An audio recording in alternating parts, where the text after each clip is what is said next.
Are you a health, fitness, or wellness professional that have had success with your business, whether it's a brick and mortar, in-person business, you're a coach, or you're going online? And have you suddenly found that your enrollment in your programs have been dropping? You've been finding that it's been more and more challenging to find clients.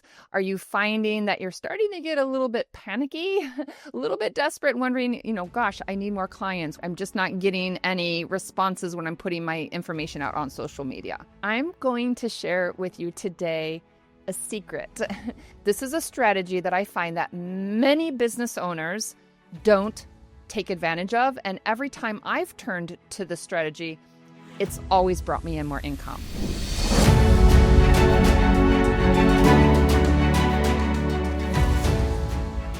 My name is Erica Boling, and I'm so excited to have you here. I am a former associate professor who was able to leave my university position. I started up an online business, and I was able to generate 100% online income to create a multi-million-dollar business. And I wanted to share with you today the super simple strategy that many business owners aren't using when times get tough and they're looking for some additional income sources. This is the first strategy that I will turn to because it's the easiest, is I look at the clients that I've already worked with. Research shows that it's much easier and also cheaper in the business side of things to sell to people who have already invested in you than trying to find brand new clients. So one of the first things that you can do is just to simply reach out. It could be a group email, it could be Facebook Messenger, but it's basically to reach out to touch base and touch in with your previous clients. How are you doing? How are things going? How's your fitness? Have you been keeping up with your routine? And then through that conversation, sometimes you'll find that, they've had all kinds of, life events and big transitions, maybe illnesses in the family. So what I'll do is I'll listen, see how they're doing, touch in, give them some support. And I'll just kind of leave it there. If it's obvious that maybe this is not the time to say, hey, I've got this program, or are you interested in returning and working with me? But in those conversations, you might find in that just a very authentic conversation, how are you doing? The first approach is not a sales pitch. If there is something where maybe they are struggling, or they're like, I've gotten off the wagon. I just haven't kept up with my, eating well, or I haven't kept up with my weekly healthcare routine. That opens up a possibility of a door to talk with them to see how you might be able to support them. And if it looks like there is a possibility that they could benefit from working with you again, what I recommend, especially if you have services that higher end services, one-on-one, VIP coaching, is to have a conversation and hop on a call with them. So either phone, Zoom meeting, whatever it might be. And during that time is to just learn more about, catch up. Where are they? Where are they struggling? Where might they need help? And then once you touch in with them, you will be able, I'm sure, as you're getting information from them and having a conversation, you'll have ideas of how you could support them. And that opens up a great opportunity for you to either do a customized program, sell them into a bigger program. That gives you an opportunity to see how you can offer some kind of support and services and bring them back as a potential client. So that's kind of one strategy. The next strategy that I do, and I actually do this more than the one that I just mentioned. This is probably my first go-to strategy. I'm not sure why I didn't lead with that. But one thing that I do is I will go and I will look at the list of all the people who I've worked with in the past.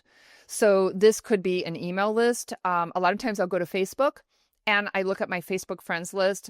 I look at my Facebook groups and I just kind of scroll through and I just see all the names of the people that I know and that I've worked with. And what I do is I think about who would I absolutely love to work with again. They were an amazing client. And is there a way that I could continue to support them? And maybe I already have a program that I'd like to offer them. Maybe I have a VIP coaching program I want to offer. Then what I do is I reach out directly to that individual. And if I've had some recent conversations with that person and I'm kind of up to date, it's not like I haven't seen them in 3 years, then I'll just reach out and say, you know what? I have this new program, or I have an opening. I had an opening come up in my program. We only have a few spots, or this is a new program we're offering. It's going to start up next month. And you know what? I was sitting here thinking about who would I absolutely love to work with and who would I love to be a part of this program. And you were the first person I thought of. And again, I'm completely sincere. I'm not just sending this message out to everybody, but I'm honestly, this is the person that I would love to work with. And I tell them that, and I tell them why I would love to work with them. And in what way do I think would be, knowing who they are, what would be a great way to work together? I can't tell you how many times I've had clients that either they moved up in a program or clients I hadn't seen in a while, and they were super excited to hear. And they're like, oh, yes. Oh, that sounds amazing. I would love to hear more. And all it took was just reaching out and just saying, hey, I've been thinking of you. I've got this opportunity. I have an extra, a spot where I can only take on maybe one more person. I have a new program. You were the first one to come in mind. This is why I would so love to keep working with you. Would you like to know more? So again, research shows it's easier to sell to people who already know you, love you, and if they've already invested in you once, they're more likely to invest in you again, as long as you have something that's going to be helpful and appealing to them, right? Now, if you've not worked with that person in a while, if you've not spoken to them at all in a long time, then I would not start with, hey, I have this program. You're the first person that came to mind.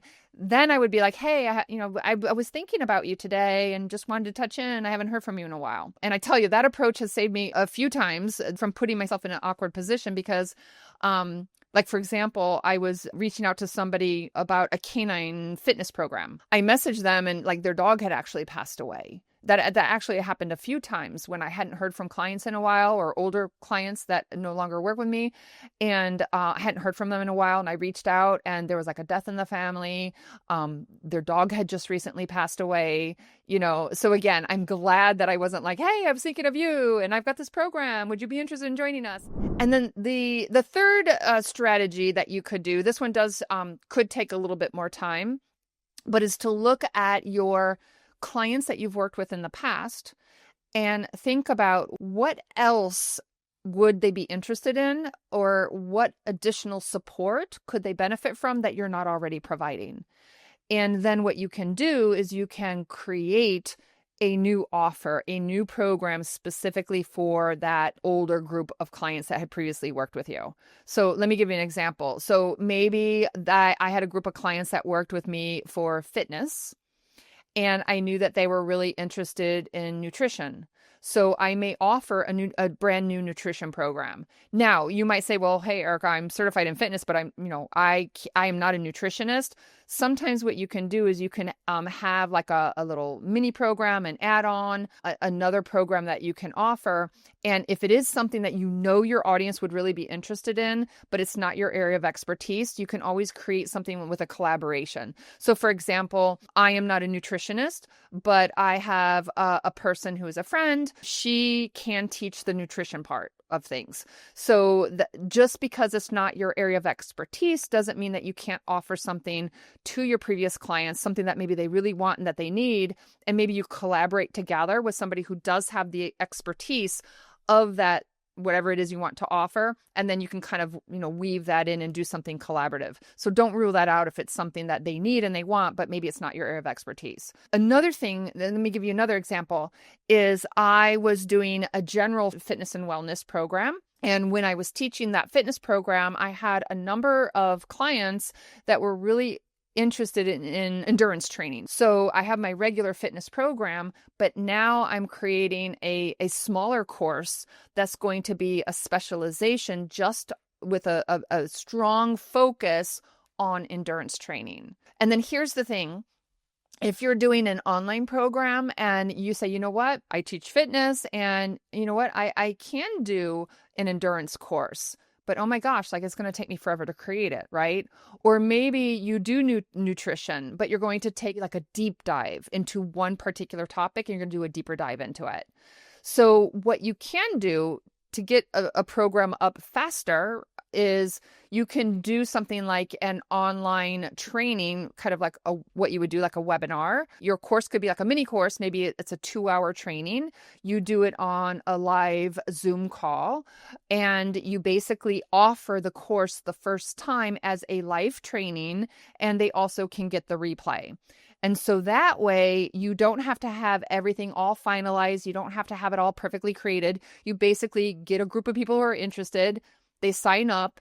You create your talking points for 2 hours of a conversation on Zoom, and that's the program you sell. And then you do it live the first time, you save the recordings, you offer them the replays, and then now that you've already gone through it once, now you can go and tweak it, clean up the PowerPoints, then you can go and pre-record it and make it into like a more formal pre-recorded course. So that's one of my favorite ways to get a new program, a new course quickly off the ground, and bam, there's your new course. So there you go. There's our 3 ways that I find that you can tap into, find some revenue, bring some old clients back, work with people you absolutely loved working with before, and maybe continue to work with them. Like I said, that third one might require that you put a little bit of time into creating something new. But if you have interested people and you can poll and say who would be interested in this, pick a topic you're very knowledgeable in, and you could throw together that, Zoom group call probably within a matter of days. So if you have any questions, and if this is something that kind of piques your interest, but you're kind of like, oh, Erica, I've never done a live Zoom training, or I have some ideas, but I'm a little nervous about, doing this on my own for the first time, I have a link below that has a short little questionnaire to book a call with me and explore ways of getting support if you'd like to get some support from me and building an online program like this, or even if you'd like to do a quick call with me so that we can look at what have you already offered in the past and think of some creative ways and approaches to go back to your previous clients to offer them something new, something exciting. Just let me know, reach out. Again, fill out the questionnaire and I'll give you a link to my calendar, and I would love to schedule time to talk with you, learn more about what you're wanting to create, brainstorm some creative, innovative ways. And I do have a variety of ways that you could get some additional support working with me one-on-one. Just let me know if you're interested. So thank you so much for listening today. Again, my name is Erica Boling, and this is Fit, Free, and Fearless.